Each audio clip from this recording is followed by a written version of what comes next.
আল্লাহ তাআলার শুকরিয়া আদায় করি, সকলে বলি আলহামদুলিল্লাহ। রাসূল করিমের উপর দুরূদ পাঠ করি, সাল্লাল্লাহু আলাইহি ওয়াসাল্লাম।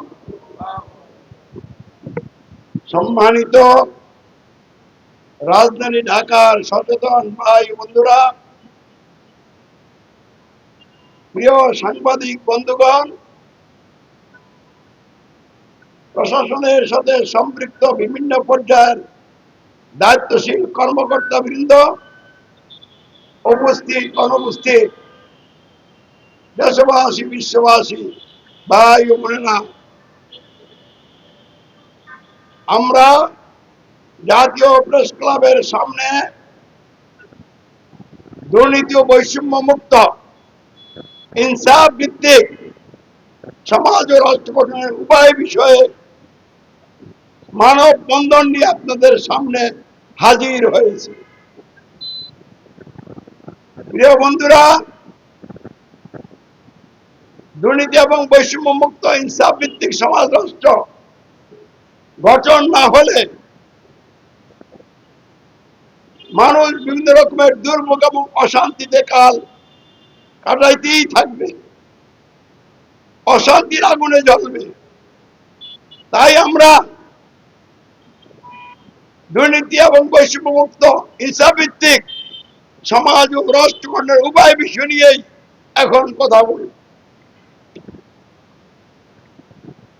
শুরুতে আমাদের বোঝা দরকার আসলে দুর্নীতি,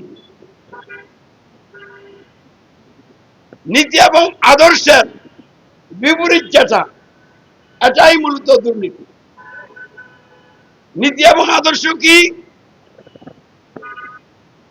নীতি এবং আদর্শ হচ্ছে মানুষের সমাজ রাষ্ট্র গঠন ও পরিচালনা সহ জীবনের সকল ক্ষেত্রে সার্বভৌমত্ব, চূড়ান্ত মালিকানা, সকল ক্ষমতা, আইন বিধান ও নিরঙ্কুশ শাসন কর্তৃত্ব একমাত্র আল্লাহর, মানুষের নয়।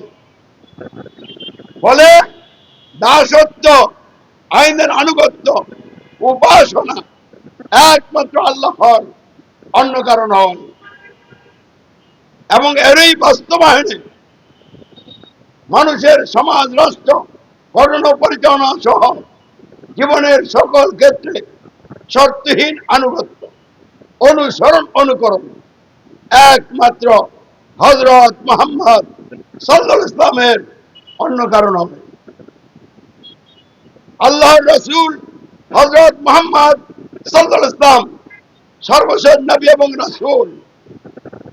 তাই এই নীতি আদর্শের বাস্তবতা হিসাবে